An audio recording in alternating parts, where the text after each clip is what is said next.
Hi, everyone. Steve Adubato. We kick off the program with a longtime friend of the show, Aisha Glover, Global Head of Urban Innovation at Audible. This is part of our Urban Matters series. Good to see you, Aisha. Great to see you. Good. We got the website up for Audible. Let's do this. The most significant urban economic development initiatives that Audible is engaged in right now would be? Our business attraction program. So we're bringing startups and retail into Newark. We've gotten over a dozen leases signed within the past year alone. So we're creating jobs. We're not just building off of the momentum of us being headquartered here, but we're investing in that next generation of tech startups. I'm driving downtown to a basketball game down at the Prudential Center. You go down, for those who have had the good fortune, those of us born and raised in Newark, or if you just drive down Bloomfield Avenue onto Broad Street and you see the big sign, Audible sign on the right-hand side. That's right. It's significant on so many levels. Indeed. Why is Audible, and Don Katz, Google Don Katz, who just was put into the New Jersey Hall of Fame. Check out Don Katz, our longtime friend. Why is it so significant? Not just that that sign for Audible is there, but that Audible is there. Yeah, our founder, Don Katz, made that decision in 2007, really wanting to be part of a city's revitalization. So people are usually surprised when we say this is our global headquarters. We moved here on purpose, and I think was a real kind of vote of confidence, not just in the direction that the city was heading, but the role that a company like an Audible can play as the fastest growing private employer here. So it's critically important for us to be based in this city. I think it really speaks to the infrastructure, the residents, the legacy of the city, but also the future and where it's heading. Future, connect to the past. Harriet Tubman, by the way, look at our website, steveautobato.org, the piece that Jackie Chicarico and myself did on Harriet Tubman as part of our Remember Them series. Harriet Tubman Square is? It's our home. It's our front yard. The Tubman Park is right across the street from our Innovation Cathedral, which is also right across the street from 33 Washington, where we're making a major investment and bringing more retail into the neighborhood. We raised our hand and told the city we wanted to add to the monument, and we did just that. So there's an audio experience there as well.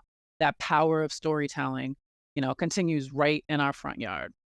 P.S. Google Harriet Tubman, the Underground Railroad, and understand a part of American history that's incredibly important. That's right. Try this. I'm curious about this. Audible's Future Leaders Program. As a student of leadership, I'm fascinated by how we develop the next generation of leaders. What is the Audible Future Leaders Program? So it's a pretty innovative internship program. Every corporation, or many corporations, I should say, run internship programs, and you probably have an idea of what that looks like. In the summer, highly competitive, dare I say elite, and typically for college students. We've done the opposite. It is 100% local, so it is open to Newark high school students. We started offering it the year we moved here in 2007.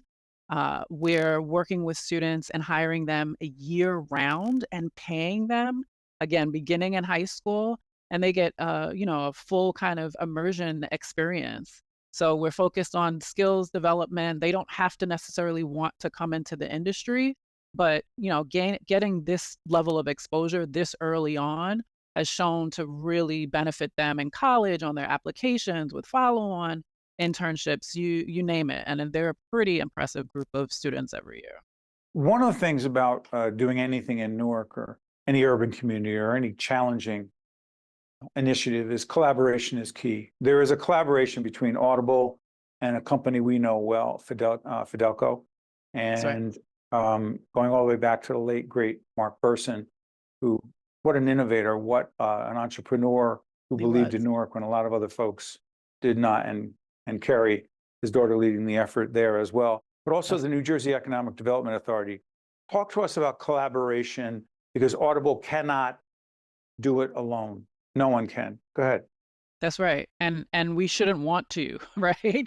Um, we've been a tenant essentially of Fidelco since we moved here.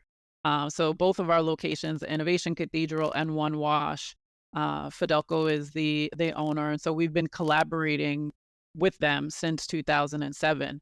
Now, what that looks like is more than the majority of the businesses that we've brought in have actually gone into 550 Broad, a Fidelco building right across the street from us. So we're focused on the entire Tubman Square.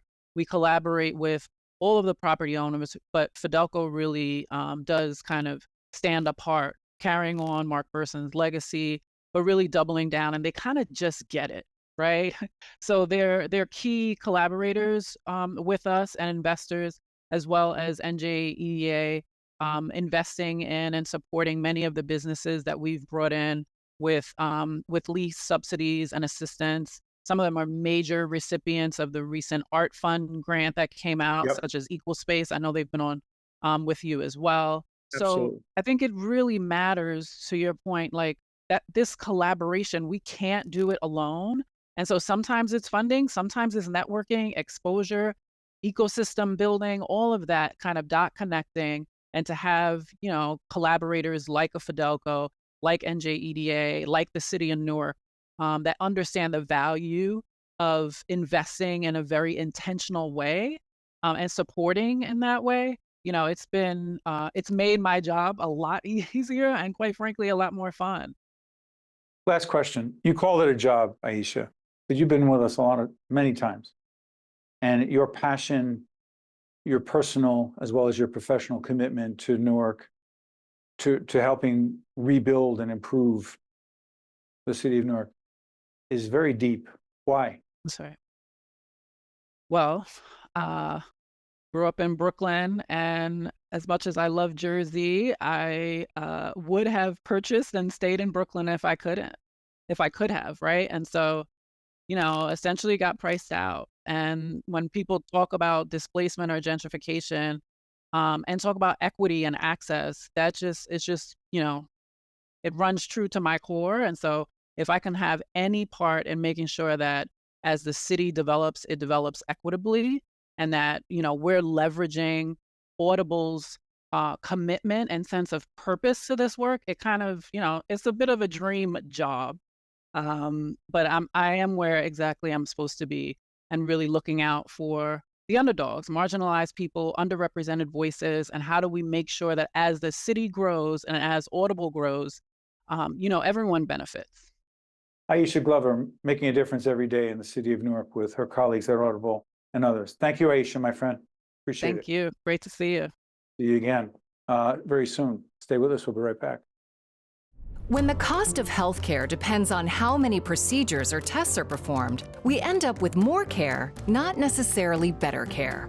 But when we partner with New Jersey doctors and hospitals to tie what we pay for healthcare to the results doctors and hospitals deliver for our members, we help drive better quality care that lowers costs for patients. Because all of us in healthcare have a responsibility to lower costs so our members have access to the right care at a fair price. Also brought to you by the New Jersey Education Association, the New Jersey Economic Development Authority, Kane University, where Cougars climb higher, Englewood Health, the Fidelco Group, NJ Best, New Jersey's 529 College Savings Plan, Horizon Blue Cross Blue Shield of New Jersey, NJM Insurance Group, serving New Jersey's drivers, homeowners, and business owners for more than 100 years. And by the Northward Center.